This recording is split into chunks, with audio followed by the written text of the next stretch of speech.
Aja gelem dijak wiridan akeh-akeh ta ora jelas mandine jelas kesele. Mumpun mboten. Mboten iki juga masih thariqah Sadiliyah nih, tapi yang jalur ilmu. Afi mbok duwe apa ora Ustaz Ahmad ra duwe. Duwene primbon. Primbon niku donga supaya caleg dadi DPR. Tapi menawa duwe Ustaz Ahmad, ayo mesti ra diwaca. Diwaca judule tok. Maupun apapun yang namanya kafir, itu tidak akan tercerabut dari akar kekafirannya hatta ta'tiyahumul bayyinah, sehingga datang kebenaran sing welo-welo, kebenaran yang begitu jelas. Apa itu? Rasulun minallah yatlu suhufam, yaitu Rasulullah yang bisa menjelaskan kebenaran sejelas-jelas. Saya beri contoh misalnya begini, saya berkali-kali mencontohkan ini supaya kita biasa rasionalitas. Aja gelem dijak wiridan akeh-akeh ta ora jelas mandine jelas kesele. Mumpun mboten. Mboten iki juga masih thariqah Sadiliyah nih, tapi yang jalur ilmu. Mpun tetep kaliber kula ya Mbak Mpun sampeyan. Saya beri contoh. Dulu itu banyak orang yang menyembah manusia. Era Fir'aun nyembah Fir'aun, era Namrud nyembah Namrud, dan era Abu Jahal CS nyembah benda. Yang disembah itu benda. Itu Nabi cara menjelaskan itu begini, saya masih hafal teks hadisnya. Ini ada di Musnad Ahmad. Tapi mbok duwe apa ora Musnad Ahmad ra duwe. Duwene primbon.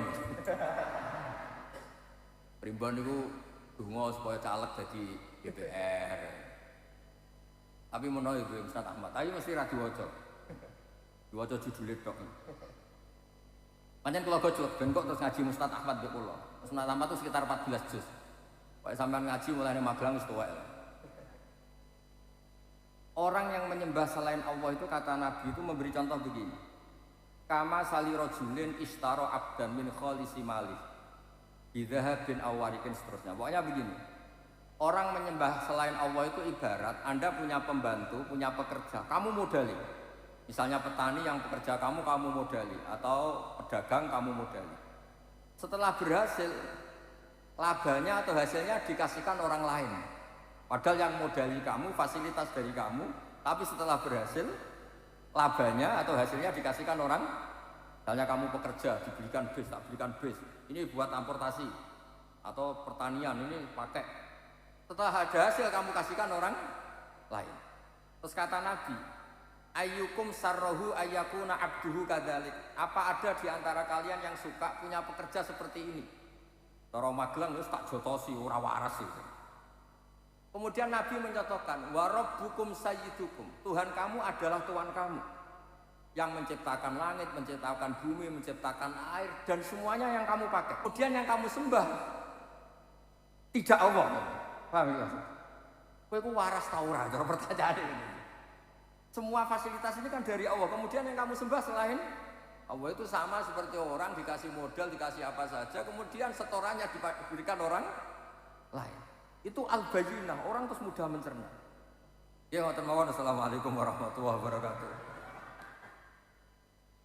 Wes terus. Pun.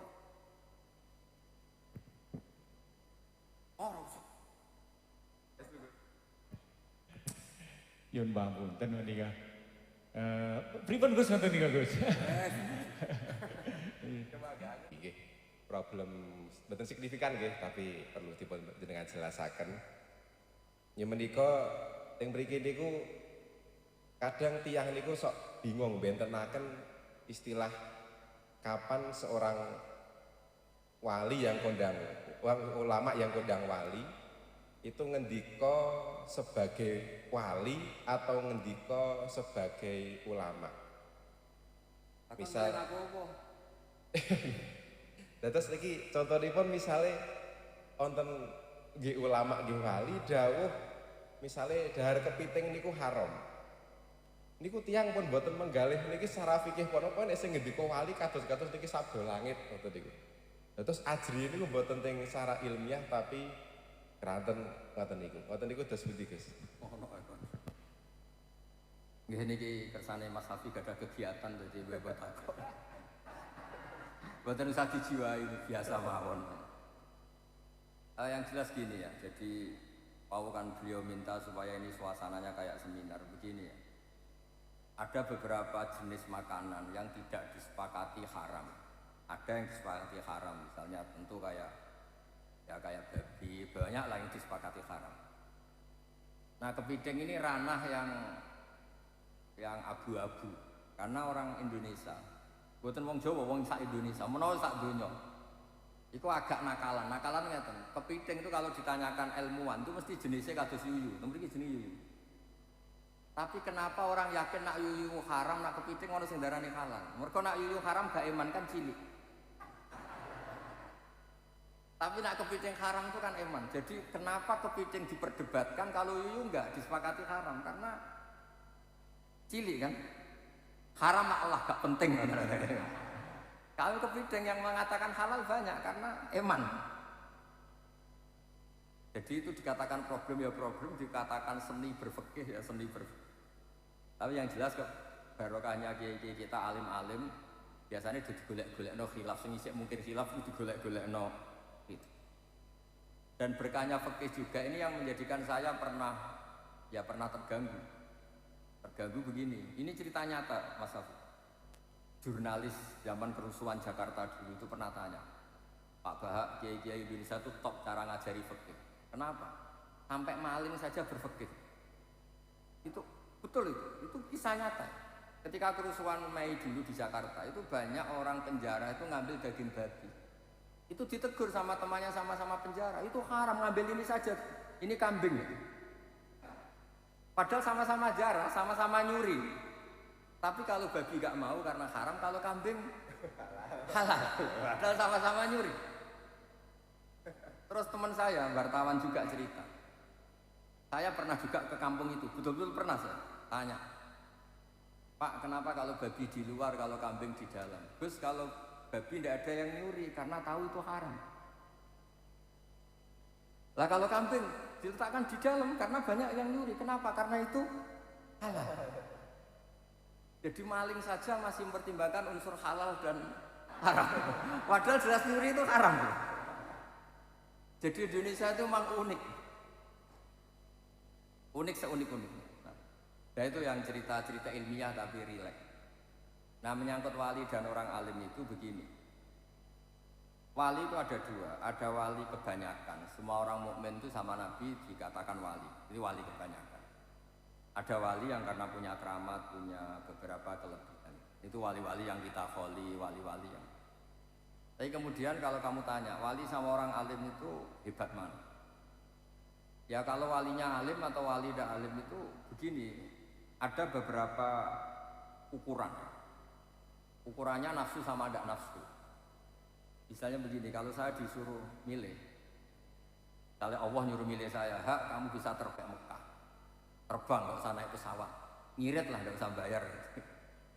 Sama kamu bisa ngajar takrib secara baik dan benar, milih mana?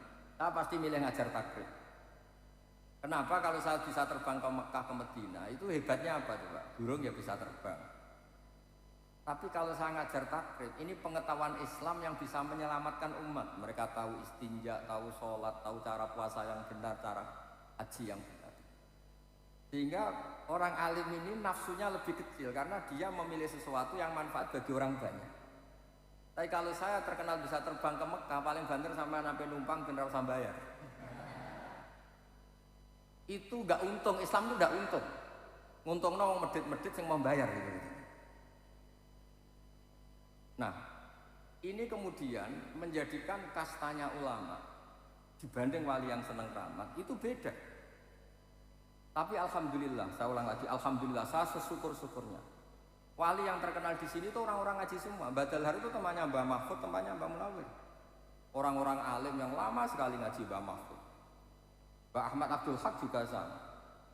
Dulu Gus Dah ngaji Dalail di sini, semua sanadnya ngaji. Orang tahu semua, siapa yang nggak tahu Mbah Mahfud Termas, nggak tahu Badalhar, Mbah Munawir, Mbah Bedowi, semuanya ngaji. Nah ini sing repot, sing rasa seneng ngaji itu sama ijazah ini sing masalah itu gak bener gitu.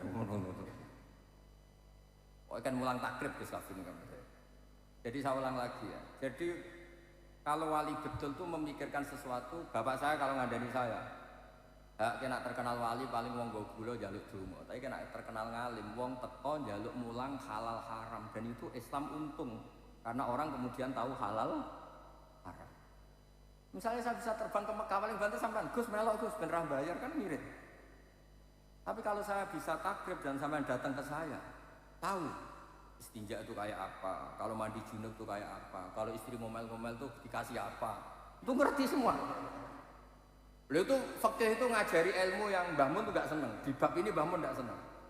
Kata Mbah Mun itu fikih kadang ya lucu kan. Di fikih itu ya kalau perempuan diajak suaminya hubungan intim gak mau itu gak wajib dinafkahi. Si perempuan juga diajari kalau suaminya gak mau nafkahi juga gak harus mau.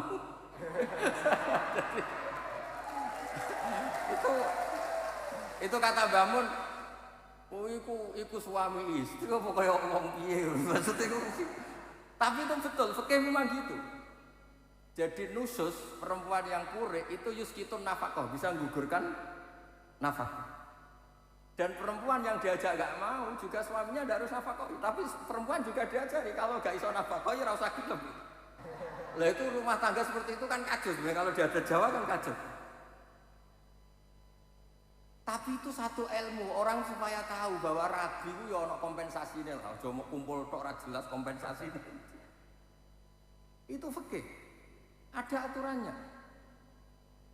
Makanya terus ala rojul nafaqatu ahli, seorang lelaki wajib menafkahi keluarganya dan jika istrinya punya utang tetangganya karena sing lanang nggak bisa nafkahi itu soro denan alihi, utangnya istri minangka utangnya suami asal masih lingkup nafkah ya. Jadi kalau sampean utang untuk beli Alphard, beli apartemen, ya bisa bangkrut suami. Bakul bako aja terus diantem begitu kan bisa. Nah, makanya kalau ukuran wali dan tidak itu gampang. Ulama yang wali sama ndak gampang. Kalau ada ulama ditawarin Allah, kamu bisa terbang ke Mekah berkali-kali sama ngaji takrib secara baik dan benar kok milih terbang. Pasti tidak wali. Karena dia mikir dirinya sendiri biar terkenal top terus ngirit. Wali kok medit itu kan lucu. Iya kan dia pilih terbang kan karena supaya nggak usah biaya kan. Itu wali medit. Tapi kalau dia tetap mengajar takrib, kemudian alim, manfaat, kemudian Allah memberi fasilitas bisa terbang itu beda. Kan Allah yang ngasih. Tapi tetap dia ngajar halal haram. Tapi kalau hanya milih terbang, ini jelas basisnya nafsu. Nah, saya berkali-kali matur tentang Bali. Orang saya punya tobaqatul ulama, termasuk yang disebut itu Mbah Dalhar, Mbah Munawir, Mbah Dawi, terus buyut-buyut saya yang di Lasem semuanya lah, Mbah Sidik, keluarga besar itu semuanya tobaqatnya ikut tobaqatul ulama. Semuanya ngaji, semuanya tahqiq. Ngaji betul sampai tahqiq. Nah, barokahnya itu tadi di Indonesia itu meneh dek wong soleh. Malim ini sik roh halal haram. Tapi jangan jadi maling ya. Mau nanti maling bersertifikasi halal, jangan. Maksudnya fikih itu sampai ada lagi fikih yang hebat. Orang yang nggak sholat, nggak puasa itu kan orang fasik. Umumnya orang fasik kan makan babal kedua. Tapi ada warung kok terkenal jual ayam tiren, itu nggak payu, haram. Padahal nggak sholat itu ya buyute haram, nggak puasa ya buyute haram. Tapi orang ini kamu suguhi ayam tiren, mau nggak? Enggak kan? Jadi orang fasik saja masih berfikih. Saking populernya apa? Fikih. Jadi di Indonesia itu masya Allah orang yang paling fasik itu kalau mau nikahkan anaknya, putrinya yang ngundang kiai. Takut kalau nggak orang kiai itu nggak apa? Sah. Keluarganya meninggal juga manggil kiai. Takut kalau pemakamannya tidak sah. Kayak apa sosialisasi fikih tentang Indonesia itu luar biasa. Makanya ini saya susah ini kalau Gus Hafiz daftar wali terus wiridan tok ora tau ngaji fikih itu susah. Itu pasti tak demo di langit itu. Itu harus nggak disahkan jadi wali. Ya jadi saya mohon semohon-mohonnya pokoknya di sini dulu Badal Har, Bamat semuanya lah Badurung semuanya itu basisnya nggak boleh orang meninggalkan fikih. Karena Badal Har itu dekat sekali sama Mbah Munawir sampai anaknya Mbah Munawir punya anak namanya Dalhar, Mbah Dalhar sini punya anak namanya Ahmad, Mbah Munawir punya anak namanya selang-seling niru anaknya saking akrab. Jadi dulu yang akrab di Mekah itu keluarga sini. Mbah Dalhar, Mbah Munawir, Mbah Dawi, Mbah Sidik Jember yang dulu ya keluarga Lasem, Mbah Hashim. Semuanya detail. Dan dulu basisnya juga fikih. Makanya kalau suwun saya minta seminta-mintanya meskipun jenengan toriko, jangan sampai lupa mengkaji napa. Terutama bab-bab keseharian kayak istinja, kayak mandi junub, kayak hal-hal yang keseharian sih. Kenapa saya sebut mandi junub? Sekali mandi Anda tidak sah, maka akibatnya sholatnya tidak sah karena status Anda belum apa? Suci. Jadi ini supaya jadi pelajar. Ya clear ya, antara ulama dan wali tidak usah dipertentangkan. Cuma saya pesan apapun istilah wali di sini di Gunung Pring tetap dulunya sampai sekarang basisnya tetap apa? Oke. Kon nggih ditutup Al-Fatihah.